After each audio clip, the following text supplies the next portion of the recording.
All right, guys. I don't know how much was recorded on that part 2.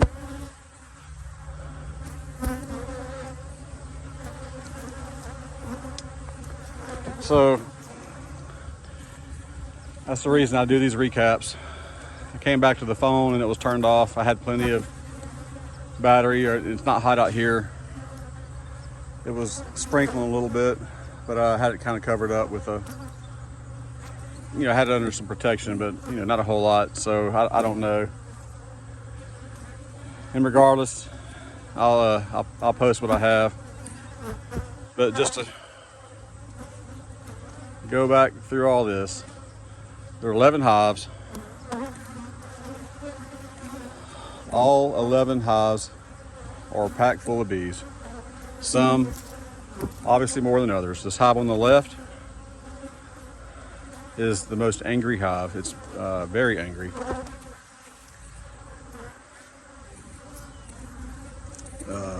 I had to run it back to my truck a couple of times when I first got into it. I came back, closed it off after I did what I needed to do, which is pulling off the formic acid treatment. Well, I didn't see the formic acid treatment in there.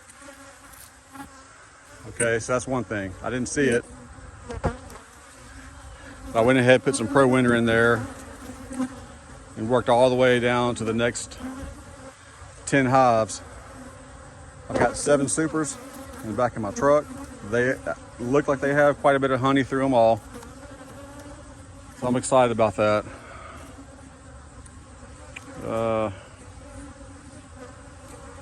The hive on the far right, which will be number 11, didn't get a formic acid treatment the same way the other 10 did. It got its treatment in one full dose, not a half a dose. The rest of these, they had a half a dose. So I was coming back to take that formic acid treatment off. So, that being said, when I was applying the second half of the treatment for the varroa mites onto these 10 hives, number 11 received its full treatment, and I just fed it a big dose of Pro Winter bee feed from Man Lake. Quite a bit, probably about a pound and a half. And so today when I opened it up to see how much was left, it was all gone, every bit of it. And so I put about another pound or so in there. And all these bees, all these hives also got about a pound of Pro Winter bee feed. It's different than the pollen from whatever Man Lake says. It's not just syrup, it's some kind of combination of both. It's hard for me to get information about it, like what's the difference between the pros and cons of it. But I've used it for several years, and I've always stuck it on the top of the hive, so when the bees come up, they got something to, as they're going through their food stores, working their way up through the hive, that they have that Pro Winter in there toward the top and kind of help them get through the winter. That was my thought, but from what I've read, you need to put it down in the middle between 2 brood boxes. And from what I can tell, they go through it pretty quick. So it seems beneficial. It's always been beneficial for me, no matter how I've done it, but that's probably the better way to do it. So in closing, I may come back, work on the grass a little bit around here. I'm like, hopefully, maybe some of the stuff I don't have to take to a scrap yard. Center blocks and things like that, I probably can reorganize over here to my left.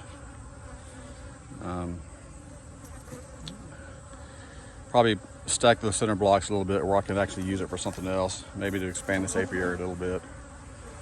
But I definitely need to get control of the grass in front of the hives and behind the hives, to the sides of the hives and the perimeter of the fence especially.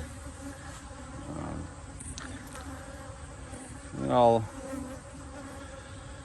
probably put some small jars of syrup. I'll probably jar feed these guys a little bit, not much. A small jar. Not the best idea. I'm talking about worrying about robbing, but I'm not cutting holes in the tops of my lids and putting the screen and putting the bucket or a jar on top of that, and covering with another another deep box. I mean, I just means I got to go buy 10, 11 more boxes just for this apiary, not to include the other 6 or 7 or 9 apiaries that I have elsewhere. I'm not gonna do that. Internal feeders I think are great, but I don't want to keep opening the box. I don't want to have a big empty space of air inside the hive when the syrup is gone. So a jar feeder will probably be okay, especially if I use a small amount, just enough to kind of help them out a little bit, and enough for them to use it all up pretty quickly. But then again, I may not do that. So if you make a comment on the beautiful Mexican sunflower, that's right there. That's really the only one that took off. And so next year I'm gonna have all that tilled up, and it's gonna be full of Mexican sunflowers. And I'll show you what I did over here. Let's see, I'm gonna kind of walk this way. All right. So I'll zoom out.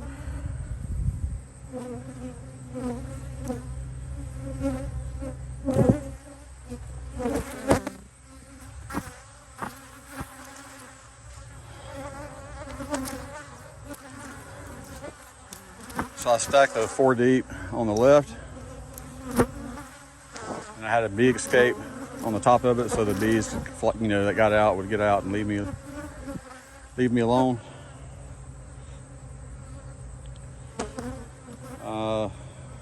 But I can't stack 7 deep in the back of my truck. I'll slide all those up. I'll open the cover that I have there, so I can slide both those boxes back into the bed of my truck. Close the tailgate. I'll take the towel off. I'll take the bee escape off and let those bees fly out as I'm driving off. And as I drive off throughout the city, they won't come back in.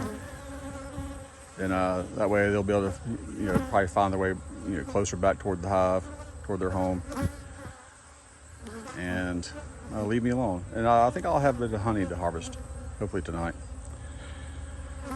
That's it, guys. Thank you for watching. Have a great one.